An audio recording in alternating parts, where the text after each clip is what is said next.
مولانا طاهر اشرفي مولانا فضل الرحمن صاحب ته ویلي دي چې کله تا پی ډي ایم جوړ کو کله تا پی ډي ایم جوړ کو ته د پی ډي ایم سربراہ شوې او د عمران خان حکومت مو راغورځولو نو هغه وخت کې فوج خو او اوس فوج خراب شو. اوس ولې فوج خراب شو؟ هغه وخت کې چې ته د پی ډي ایم مشر شوې او د عمران خان حکومت مو راغورځولو نو هغه ته د فوج په فیور کې وي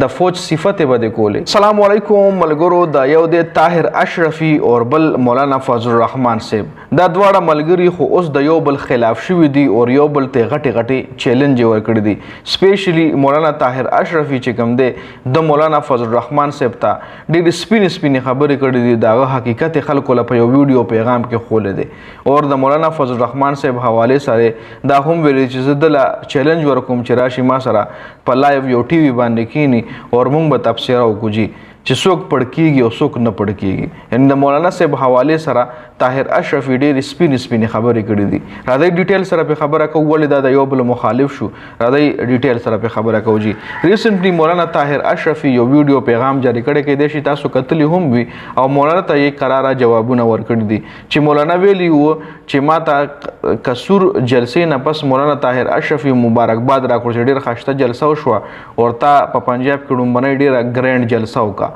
لکه دا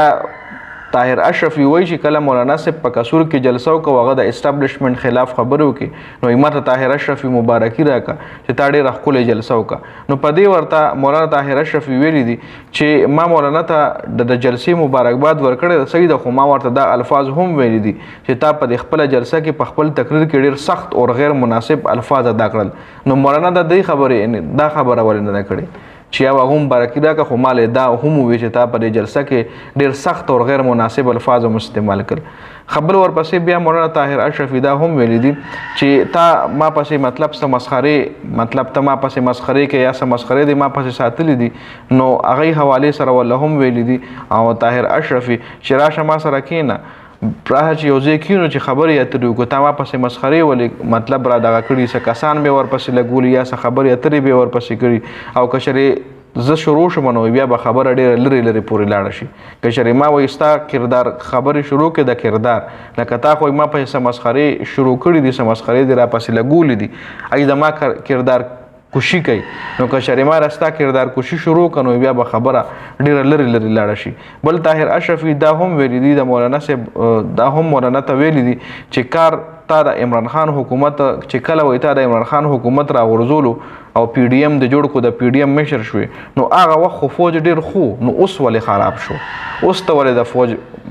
مخالف شوې؟ دا طاهر اشرفي چې کوم دی دا مولانا فضل الرحمن صاحب ته دا جواب هم ورکړی دی او چې کله پی ډي ایم سرکار جوړ شو او ته زما چې کله پی ډي ایم سرکار جوړ شو دا څه وایي طاهر اشرفي وایي نو دې مولانا فضل الرحمن صاحب زما راغورځولو ډېر کوششونه وکړل خو کامیاب نه شو او زه الله پاک هغه ټایم مستحکم وساتلم او زه اوس هم زه الله پاک مستحکم کم. بل طاهر اشرفي مولانا ته د مناظرې چیلنج هم ورکړی دی چې راځه لایو ټي وي کې به مناظره وکړو کې بنو لایو ټي وي ته سلیکټ کړه چې کومه ټي وي ته وې هغې کې ته به کښېنو دواړه به راشو او هغې کې به مناظره وکړو. جي ته خپلو روریانو ته ته خپل هغه سیاسي کارکنانو ته عقیدې والا خلکو له ستا چې کوم ملګري دي که عوامي دي